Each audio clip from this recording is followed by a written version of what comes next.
In this video, we will learn how to calculate the center of gravity of an irregular object, as well as how to determine the critical toppling angle of a regular object. So first off, what is an irregular object? Well, an irregular object is one that does not have symmetry nor an equal distribution of mass. How do we determine the center of gravity of an irregular object? We use what is known as the plumbline method. The plumbline method is an experimental method that uses the rotation of objects under gravity to determine the center of gravity. Let's take a look at this clip that shows the plumbline method. These are the steps to determine the center of gravity of an irregularly shaped object, also known as a lamina.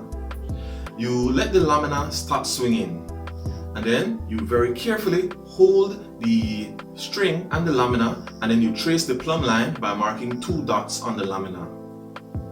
You mark one at the bottom and you mark one at the top.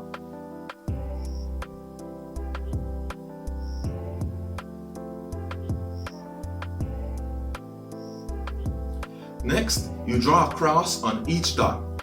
Draw a line from the hole through both crosses. Repeat the steps for the other two holes. The intersection of the three lines indicates the position of the center of gravity. And then you can balance the lamina at the intersection of the three lines to check that your center of gravity is located correctly.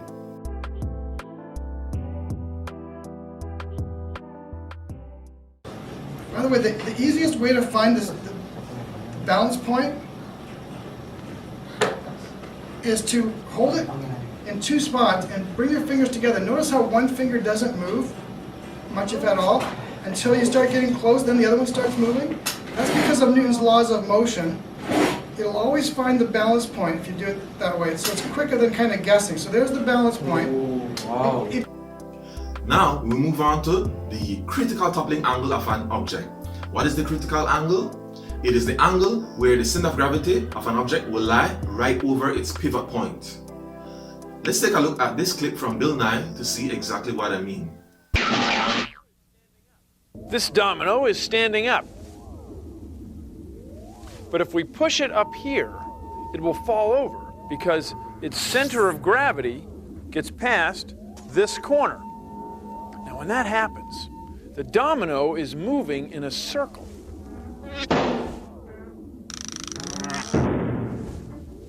Weird, huh?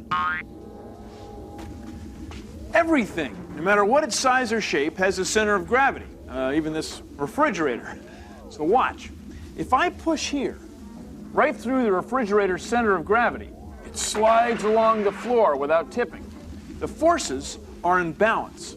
But if I push up here, the pushing force becomes a twisting force, and the refrigerator starts to turn around that corner down there.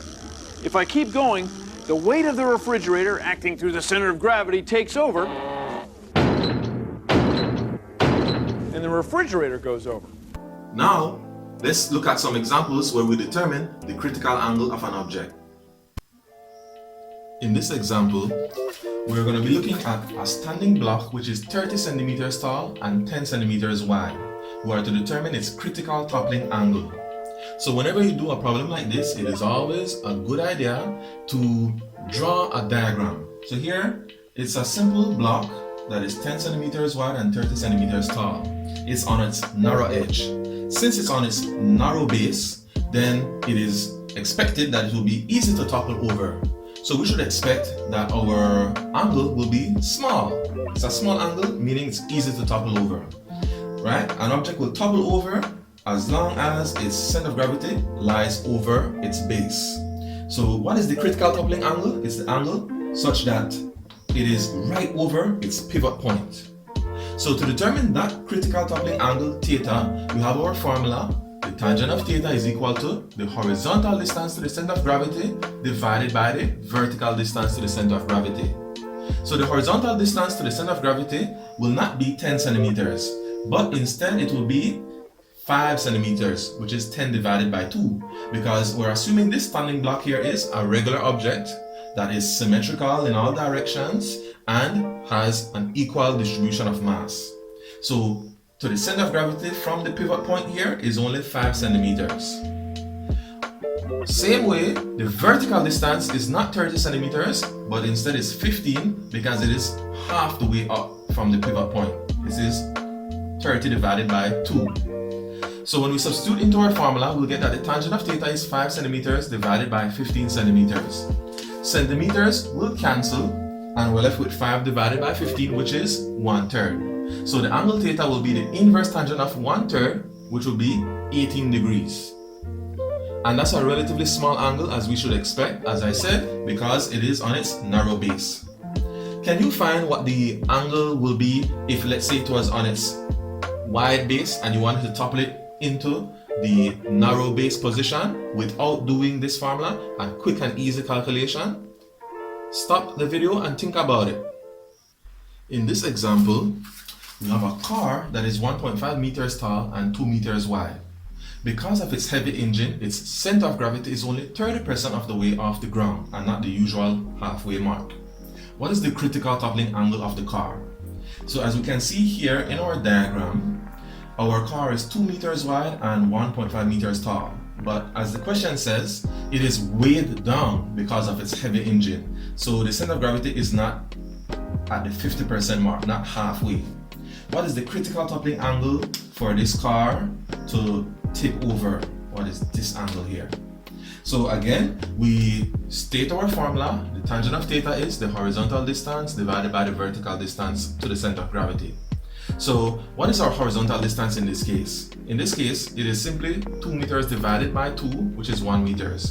Here, we only divide it by 2 because although it is not symmetrical vertically, it is symmetrical horizontally. So the center of gravity horizontally is right in the middle, but vertically it is not the same. So to find the vertical distance, we multiply 1.5 meters times 30%, and that will give you 0.45 meters.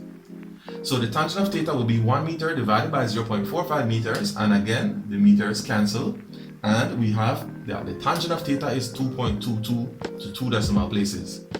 Therefore, the angle theta will be the inverse tangent of 2.22 degrees, which to the nearest whole number is 66 degrees.